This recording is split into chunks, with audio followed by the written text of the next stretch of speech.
Hello everyone, आज के इस वीडियो लेक्चर में हम पढ़ेंगे आइसोमेरिज। आइसोमेरिज क्या होती है? ऐसे आइसोमर्स जिनका मॉलिक्यूलर फॉर्मूला तो सेम होता है लेकिन उनका स्ट्रक्चर, फिजिकल और केमिकल प्रॉपर्टीज़ डिफरेंट होती हैं। फॉर एग्जांपल, ये दो आइसोमर्स हैं जिनका मॉलिक्यूलर फॉर्मूला है C2H6O, जो कि क्या है, सेम है लेकिन इनका स्ट्रक्चर क्या है, डिफरेंट है। अगर हम आइसोमेरिज को क्लासीफाई करें तो आइसोमेरिज दो तरह की होती है। पहला है स्ट्रक्चरल आइसोमेरिज, जिसे हम कॉन्स्टिट्यूशनल आइसोमेरिज भी कहते हैं। दूसरा है स्टीरियो आइसोमेरिज। स्ट्रक्चरल आइसोमेरिज क्या होती है? ऐसे आइसोमर्स जिनका मॉलिक्यूलर फॉर्मूला सेम होता है लेकिन उनका स्ट्रक्चर, उनकी IUPAC नेम डिफरेंट होती है, उन्हें हम क्या कहते हैं? Structural isomerism. और स्टीरियो आइसोमेरिज क्या है? ऐसे आइसोमर्स जिनका मॉलिक्यूलर फॉर्मूला सेम होगा, स्ट्रक्चर भी सेम होगा और IUPAC भी सेम होगी, बस डिफरेंस किस में आएगा? अरेंजमेंट ऑफ एटम और group around 3D space. Structural isomerism को भी हम फर्दर क्लासीफाई करते हैं, जिसमें पहला है चेन आइसोमेरिज। चेन आइसोमेरिज क्या है? ऐसे आइसोमर्स जिनका मॉलिक्यूलर फॉर्मूला सेम होता है लेकिन कार्बन स्केलेटन में डिफरेंस होता है। इसका एग्जांपल है N-ब्यूटेन और आइसोब्यूटेन। इसमें किस में डिफरेंस आ रहा है? सिर्फ और सिर्फ कार्बन की चेन में। इसी तरह से ब्यूटेनल और 2-मिथाइल प्रोपेनल, इसमें भी क्या है, सिर्फ कार्बन की चेन में ही डिफरेंस है। सेकंड है पोजीशन आइसोमर्स। पोजीशन आइसोमर्स क्या होते हैं? ऐसे आइसोमर्स जिनका मॉलिक्यूलर फॉर्मूला सेम होता है लेकिन फंक्शनल ग्रुप की पोजीशन में डिफरेंस आता है। फॉर एग्जांपल है प्रोपेनॉल और सेकंड वन इज 2-प्रोपेनॉल। इसमें OH कहाँ है? फर्स्ट पोजीशन पर है और इसमें OH कहाँ है? सेकंड पोजीशन पर है। इसी तरह से ये क्या है, डाईक्लोरो बेंजीन के एग्जाम्पल्स हैं। इसमें इस क्लोरीन के रेस्पेक्ट में ये क्लोरीन कहाँ है? ऑर्थो पोजीशन पर है।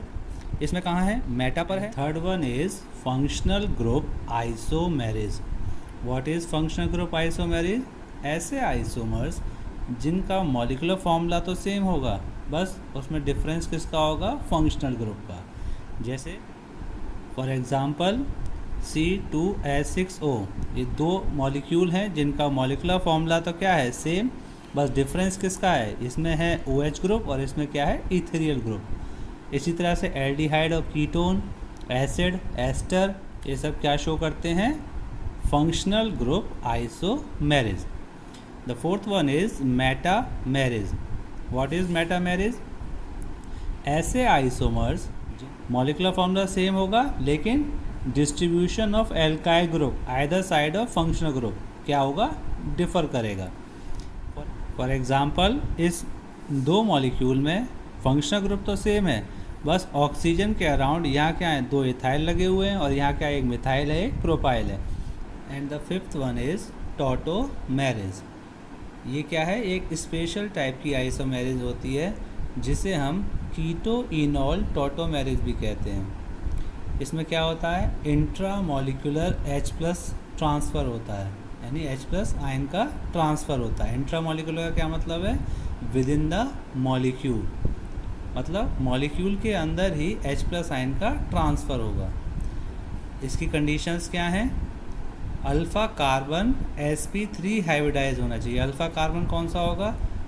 जो फंक्शनल ग्रुप है उसके नेक्स्ट वाले कार्बन को क्या कहते हैं हम? Alpha carbon. और उस अल्फ़ा कार्बन में जो हाइड्रोजन होगा उसे हम क्या कहते हैं? Alpha hydrogen. तो टॉटोमेरिज की कंडीशन क्या है?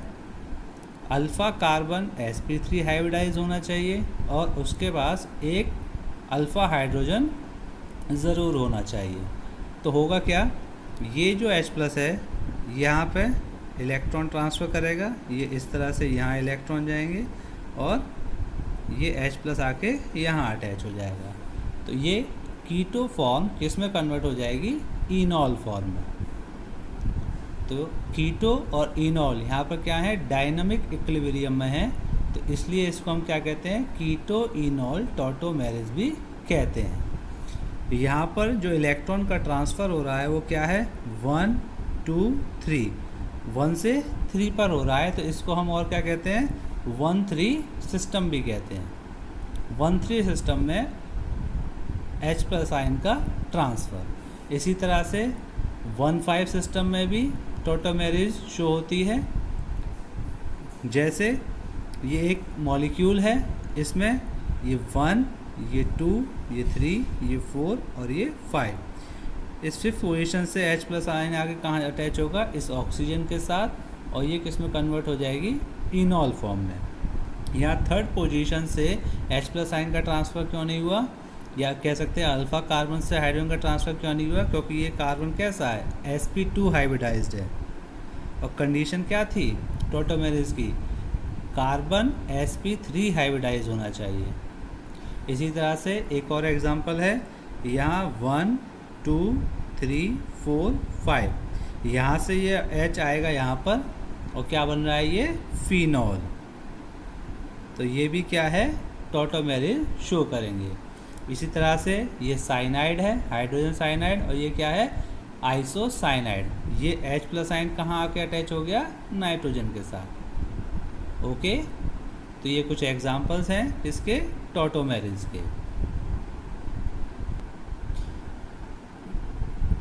एग्ज़ाम में क्वेश्चन इस तरह से भी पूछ लिया जाता है कि बताइए कौन से फॉर्म, कीटो फॉर्म या इनॉल फॉर्म की परसेंटेज ज़्यादा होगी। तो जनरली कीटो फॉर्म की परसेंटेज ज़्यादा होती है, कह सकते हैं कि कीटो फॉर्म ज़्यादा स्टेबल होती है। क्यों, क्योंकि कार्बन ऑक्सीजन बॉन्ड ज़्यादा स्ट्रॉन्ग होता है rather than carbon carbon double bond के। ओके, आपको दो कंडीशंस को ध्यान रखना है कि कब इनॉल की परसेंटेज ज़्यादा होती है। इनॉल की परसेंटेज एक कंडीशन तो वो है कि जब कीटो फॉर्म इनॉल में कन्वर्ट हो रही होगी, तो या तो एरोमेटिसिटी डेवलप हो रही होगी, या वो मॉलिक्यूल जब कीटो फॉर्म इनॉल में चेंज होगा तो कुछ हाइड्रोजन बॉन्डिंग शो कर रहा होगा। तो इस तरह की कंडीशन में क्या होगा, इनॉल की परसेंटेज ज़्यादा हो जाती है। जैसे अगर हम बात करें इस एग्जांपल की, तो इसमें क्या है, इसकी जो इनॉल फॉर्म है इसमें क्या है, बेंजीन की रिंग डेवलप हो रही है जो कि क्या है, एरोमेटिक है, इसीलिए इसकी इनॉल फॉर्म ज़्यादा होगी। या कहें कि इसकी परसेंटेज इनॉल फॉर्म की ज़्यादा होगी। इसी तरह से एक मॉलिक्यूल है जिसके इनॉल फॉर्म में क्या है, हाइड्रोजन बॉन्डिंग शो हो रही है, इसीलिए इसकी इनॉल फॉर्म की परसेंटेज ज़्यादा होगी। और अगला एग्जांपल है, ये अभी बताया था कि ये क्या है, 1,5 सिस्टम है, इसमें क्या है, फिनॉल बन रही है। फिनॉल क्या है, एरोमेटिक है, इसीलिए इसकी इनॉल फॉर्म ज़्यादा होगी। इसी तरह से ये एक एग्जांपल है जिसमें क्या है, ये डाइकीटोन है, तो इसमें क्या है, ये इनॉल फॉर्म नहीं बनाता, इसकी कीटो फॉर्म ज़्यादा परसेंटेज होती है। क्यों, क्योंकि यहाँ पर क्या है, इस ऑक्सीजन के पास भी लोन पेयर है, इसके पास भी है, उनके बीच में क्या होगा, रिपल्शन होगा, जिसकी वजह से क्या है, एंटी फॉर्म में चला जाता है और इसमें इनॉल फॉर्म नहीं बन पाती है, और इसकी कीटो फॉर्म या कीटो फॉर्म की परसेंटेज ज़्यादा होती है। Is it clear. अगली आइसोमेरिज है रिंग चेन आइसोमेरिज। ऐसे आइसोमर्स जिनका मॉलिक्यूलर फार्मूला सेम होगा, लेकिन उनमें से एक स्ट्रक्चर ओपन स्ट्रक्चर होगा और दूसरा क्या होगा, साइक्लिक स्ट्रक्चर। जैसे ये क्या है, ब्यूट 1 इन, और ये क्या है, साइक्लो ब्यूटेन। ये दोनों एक दूसरे क्या हैं, रिंग चेन आइसोमर्स। और सेकंड वन है ब्यूट 2 इन, और ये क्या है, 1 मिथाइल साइक्लोप्रोपेन। ब्यूट 2 इन और 1 मिथाइल साइक्लोप्रोपेन क्या है, एक दूसरे के रिंग चेन आइसोमर्स हैं। क्लियर।